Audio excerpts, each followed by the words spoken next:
अस्सलाम वालेकुम नाज़रीन, आवाज़ न्यूज़ में आपको खुश आमदीद कहते हैं। मैं हूं डॉक्टर हफीज अंजू।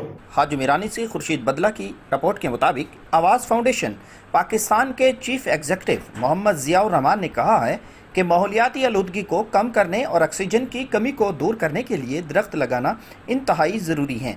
वो समाजी तंजीम Nelab children and women development council के ज़ेरे तमाम शजरकारी मुहिम के सिलसिले में जामपुर के शहरियों और मुखैर हजरात के ताउन से बनाए जाने वाले मौलाना उबैदुल्ला सिंधी पार्क में पौधे लगाने के मौका पर गुफ्तगू कर रहे थे। उन्होंने कहा कि हुकूमत पाकिस्तान की जानिब से चलाई जाने वाली शजरकारी मुहिम इस वक्त कामयाब होगी जब हर शहरी इसमें हिस्सा लेगा, लेकिन सिर्फ पौधे लगाना ही काफ़ी नहीं बल्कि इनकी मुनासिब देखभाल और हिफाजत भी इंतहाई ज़रूरी है।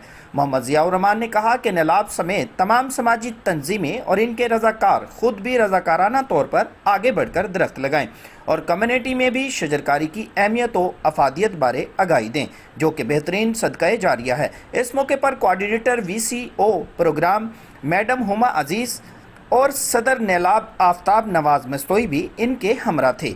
बादअज़ां उन्होंने नेलाब ऑफिस का विज़िट किया और दही कम्युनिटी से ताल्लुक़ रखने वाली ख़वातीन और मर्द हज़रात से मुलाकातें की। इनसे ज़िंदगी के मुख्तलिफ शोबाजात और ख़वातीन पर तशद्दुद, इनकी तालीम और सेहत और दीगर अमूर पर गुफ्तगू की। नीज़ उन्होंने नेलाब की कारकर्दगी को भी बेहद सराहा।